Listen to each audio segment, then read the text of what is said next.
Hello, everyone, and welcome to the Dr. Ollie Show, where we will have special guests, hot topics, and unexpected surprises. So sit back, relax, and enjoy the show.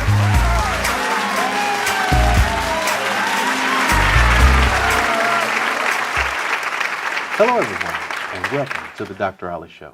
Today, I'd like to invite you to open your heart and clear your mind as we dive into our topic. Illness. When you think of the word illness, what really comes to mind? Maybe a headache, stomach ache, heart pain, but we never really stop to think about mental illness and what really comes with that.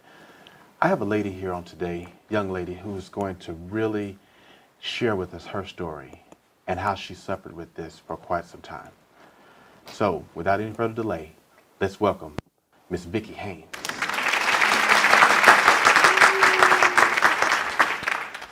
How you doing? I'm fine. That's great. That's great. So, I'm just so happy to have you here on the show today and just to be able to come and share your story. So, we're talking about mental illness, and when I called and I asked you about it, you had shared with me a number of different things that you have encountered. So, can you just start out by telling me, just a little bit about yourself and how all of this right here came about? Okay. I'm a 53-year-old, and I have a husband and two daughters, and I'm a truck driver. And Truck driver? Little you? yeah, a truck driver. And it came about, I guess, in my teens. It started right after my teens. I encountered I would say a traumatic event. Okay. And did not know what it was, and just I was young, and at the time it really wasn't talked about. So when you say traumatic event, it was something that you encountered that, would you say, took a toll as far as on your mind? Yes, and made me depressed. Yes. Okay. I was offended sexually, Okay. and so it kind of bothered me, to the point to where I kind of shut down. Yeah. And not knowing that it was depression, just going on about my daily life, Okay. to the point to where I was suffering in school, in high school. And after that, I had kids. I started having kids after I got out of high school. Okay. And I don't know if you know, but a lot of times women will suffer Post-traumatic. postpartum. Okay. Depression after having kids. And so that was a trigger. Okay. And it wasn't until, I would say, after my kids were grown, that I actually got help or sought help. And my oldest now is 33 years old. Wow. Yeah, so I'll say for about 15 years, I suffered and did not know I had a problem. And just going on, day to day, not knowing what it was. So tell me something. What were some of the things, when you say you suffered with it, that that you would recognize now that's a condition, that was a problem, but maybe not at that time? Being in the bed, having periods of time where you may be in the bed anywhere from 2 to 3 weeks or 3 to 4 weeks, and not knowing why you were depressed. And me, I was thinking that it was the traumatic event, and not knowing that it's a chemical imbalance. Just never went to seek help for it until one day it was so bad I had to be hospitalized. Oh, wow. And so once I put a name to it, or they put a name to it, we were able to start treating it medically with prescription medication. And I have still good days and bad days, because even with the prescription medication, you still have some breaking points. Okay. You have points where you're really hyper, and then you have times when and that's called mania. And then you have sometimes when you're really depressed, and that's the bipolar depression part. So after it was diagnosed, we were able to start treating it, and now it's a cycle. You know, you do good for, I'll say, 3 to 6 months, and then you have the times when you just don't have that balance. They do have other medications Yeah. that will counter, and we've been tweaking my medication for years, trying to find a balance. Haven't quite found a balance. Where would you say that you've been at your lowest with this? Like, what's probably been the time where it's been the worst for you? Contemplating suicide, Wow. Okay. not even wanting to live, rather not be here than to have to deal with it. Yeah.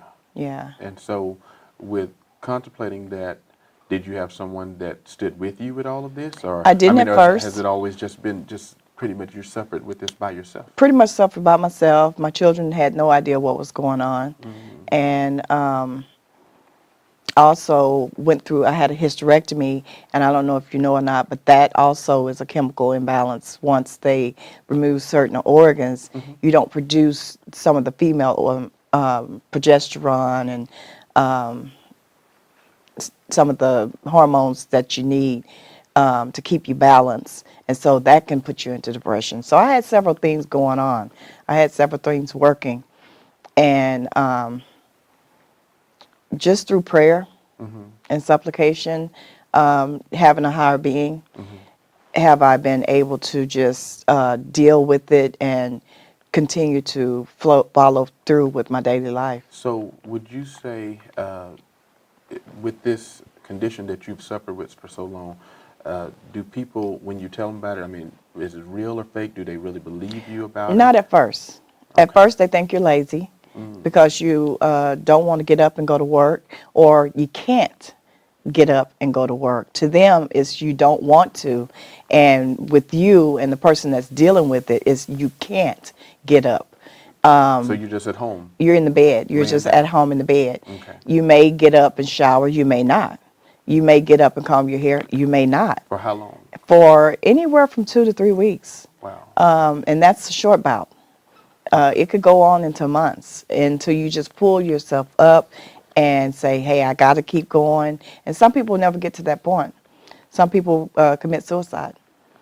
And some people have never been treated, so their family think they're just lazy, and really they're suffering from a chemical imbalance. Really? So what would you say as far as like your biggest misconception has been? The biggest misconception has been, and it's crazy because it's not what you're thinking, but people thinking I can do more Okay. because I do as much as I can when I'm up. And when you're down, they're like, what's wrong with you? You know, because they're so used to you doing above and beyond. Yeah. So I would think the biggest misconception is that she can do it, she can handle it. And some days I just can't. And that's what keeps you as far as in the bed. And when you're there, and let's just say you're going through this, are you in a position like to where you're thinking about all types of things? Yes. Or is it just sad things? Or I mean, It's all types of things. You're thinking about, you want to get up, you want to be productive, but your body and your mind is not connecting. okay. And so you're doing the basic, the bare basics, brush your teeth, wash your face, maybe. It may be a day or two when you don't do those things. You just stay in bed. You know, you get up and you have a morsel of food, not even a meal because you don't feel like cooking, or you don't feel like going to prepare yourself something to eat. And it's just, I don't know, it's something I wouldn't wish on anyone.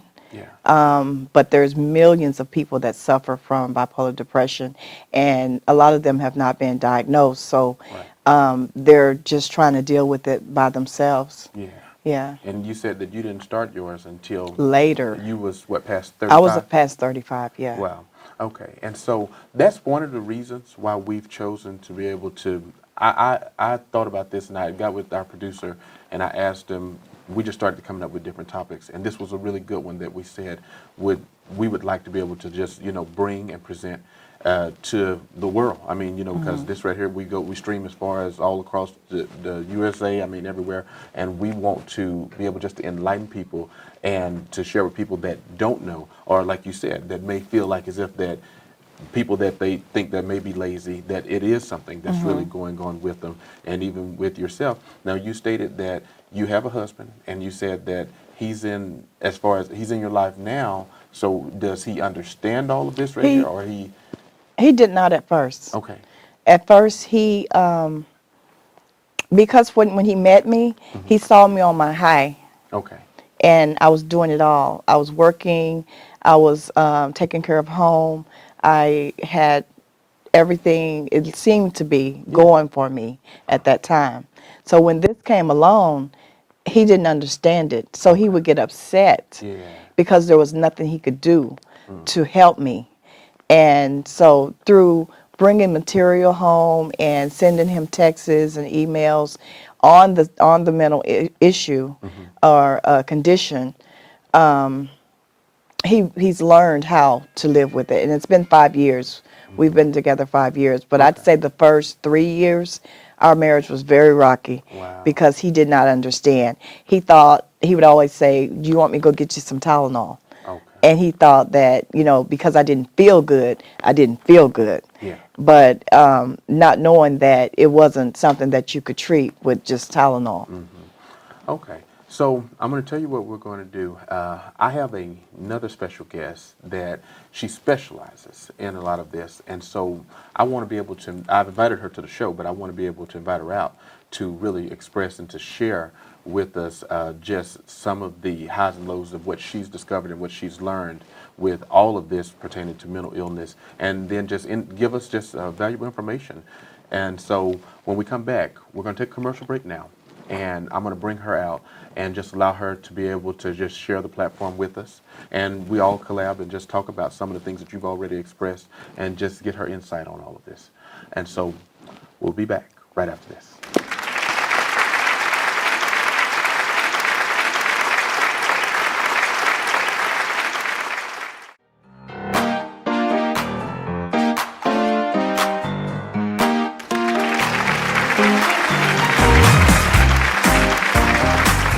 Welcome back. So we've been having a discussion about mental illness, and I've had Miss Vicki Haynes here who's been sharing her story and how it's been affecting her. But I've also have another special guest, a good friend of mine, Dr. Kayla Johnson, who is specialist. She specializes in mental illness, and she's a psychologist. So how you been doing? Good. How are you? I've been doing good. How about you go ahead and just introduce yourself? I know I've done a little bit of it, but you could do a little bit better job in just elaborating and just telling the people what is it that you really do. Yeah. So my name is Kayla Johnson. I'm a licensed psychologist in the state of Texas, and I provide virtual or online therapy to adults and couples for a range of issues, things like depression, anxiety, relationship issues, family issues, childhood trauma. So I see a number of different things in my practice. So when you say that, one thing that caught my attention was when you say relationships. So would you say that this right here plays a big major role in maybe why people's relationships does not really work? Or, how would you, what is the, I guess, really the deep part when it comes down to relationships in this? Absolutely. So you'll notice that relationship issues and mental health issues kind of go hand in hand, Okay. right? So people experience relationship issues, and that can sometimes or a lot of times lead to mental health struggles, things like depression and anxiety. But then on the other hand, you'll see that a person with untreated mental illness or disorders can have issues in their relationships, right? Because if I don't have my anxiety under control, imagine how that would impact my relationship, or impact us going out on a date, or impact us doing different things and just being in a relationship. So they go hand in hand. When we talk about this, as far as percentage-wise, how many people really deal with something like this if we just look at, as far as the world as a whole? You mean in mental illness in general? Yeah, just mental illness. That's hard to say, but like, for example, one statistic is like 1 in 4 adults will experience depression at some point in their life, which is a pretty big percentage. That's 25% of people, at least, at some point in their life will experience some form of depression. And most of them, they don't really seek help, or is it really common now for people to really express this right here? Well, I think it's changing. So back in the day, maybe not so much, but as with the rise of social media and people coming out and sharing their stories, athletes sharing their stories, it's becoming more accepted, and people are more willing to talk about it. So for sure. Now, getting treatment, that's a different story. A lot of times people will acknowledge, like, I need to go to therapy, or this is something that I need to do. But then the next part is, okay, well, what do I do next, right? And there are so many different barriers. You have the stigma, what will my friends and family think if I come out and say this?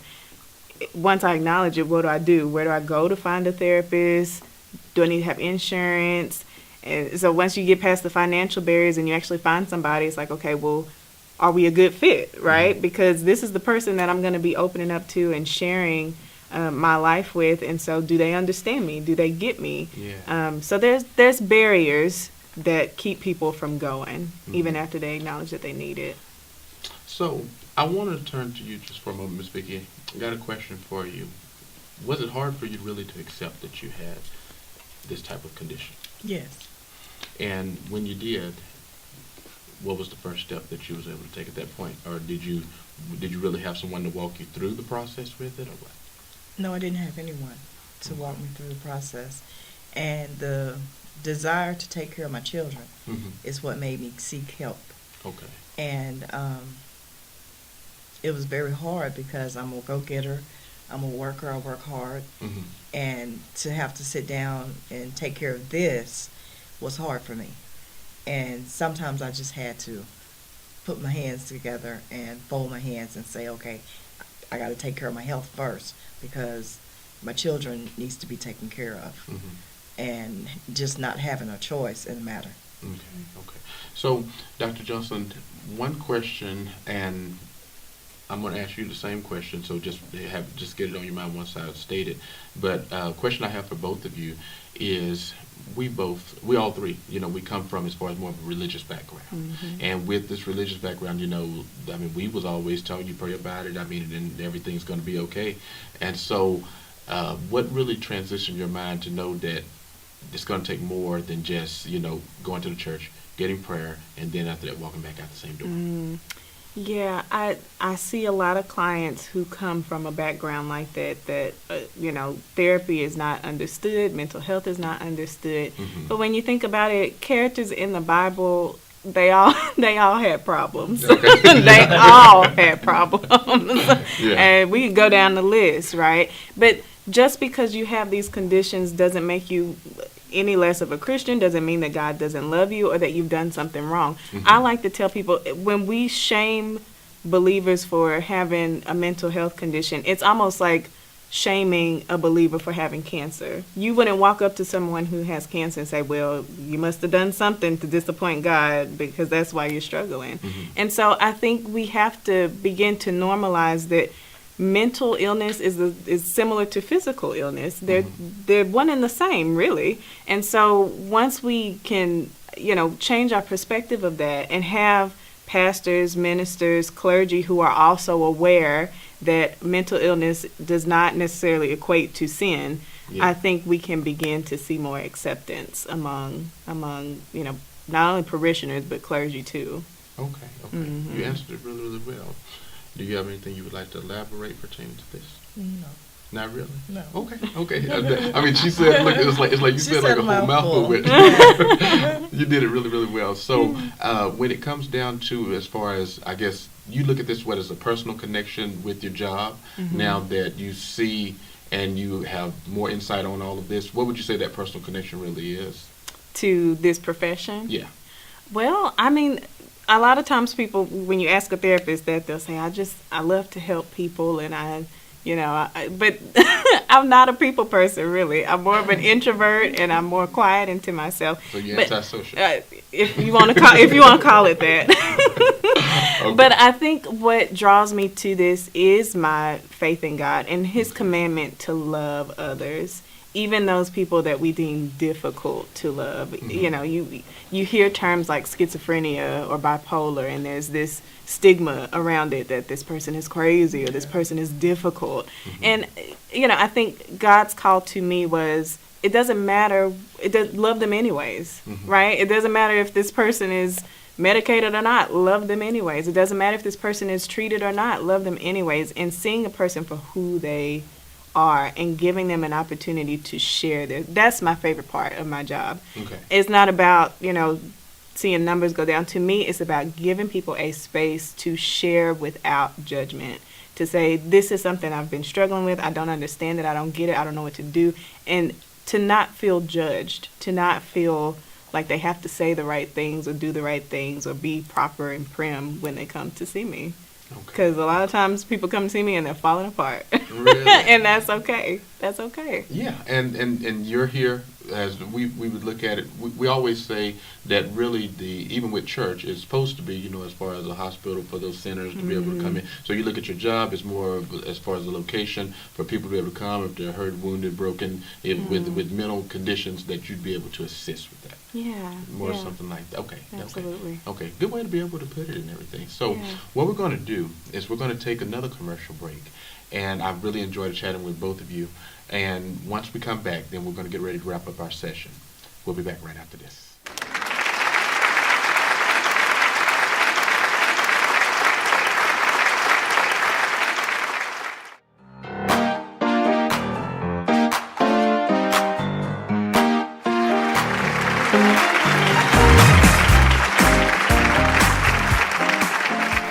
Welcome back. So I have Ms. Vicki Haynes here, and also Dr. Johnson, who's been really filling us in on her work and how she has been helping people pretty much ever since she graduated from college with dealing with mental illness and depression, so many other things. And so we're about to get ready to close out our show. But before we do, I would like to be able to ask you first, Ms. Vicki, what would you say to our viewers, our listeners, the ones that are just tuning in now?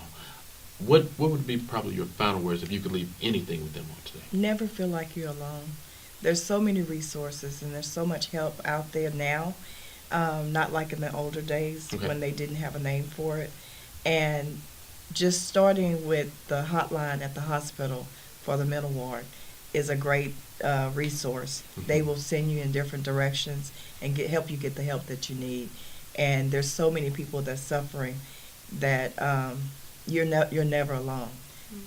You're never alone. Don't be afraid to come forward. Okay, never alone. All right, Dr. Johnson. Yeah, Ms. Vicki said it perfectly. You know, there are resources available. There are people available to help. And I acknowledge that there is a struggle in trying to find someone. I mean, it's not easy. And so there are different resources you can go to help, find a therapist, websites like Psychology Today, websites that can help you if you have difficulty paying. Specifically for Black women, there's the Loveland Foundation, and they'll pay for up to 12 sessions of therapy for you. So there are resources out there. You gotta kind of dig, which is unfortunate, but you're not alone. There are things available to help. Okay, and so I want you to just go ahead and just elaborate a little bit and telling people how they would be able to reach you, just a little bit more about yourself. I'm gonna give you that space right now.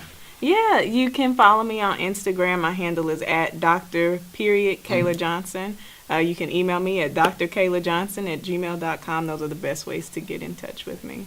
Okay, all right then. So what I want to do is I want to thank both of you, Ms. Vicki, Dr. Johnson, for just coming and just being a part of our show and just sharing your story. I mean, it takes great courage to be able to even do what you've done. A lot of people, like you said, they may deal with this right here, but they'll never want to come out and be able to express that I suffered with this. And so just know that this right here is really helping someone. Yes, it is. There's someone that's even watching right now by camera, and they want to, by screen, and they want to probably give up. But at the same time, I mean, you never know how this right here is giving them hope. So I want to thank you personally for coming to be a part of the show, and then also for you being able just to travel here and be able to share just all of your wisdom and knowledge that you've gained. And so I feel like that this will help someone, and that there will be a lot of people that will probably reach out to you guys. So once again, I want to thank you from the bottom of my heart for just being here on the show and just sharing everything that you could. So until next time, let's continue to talk, let's listen, and let's love. Thank you, and God bless.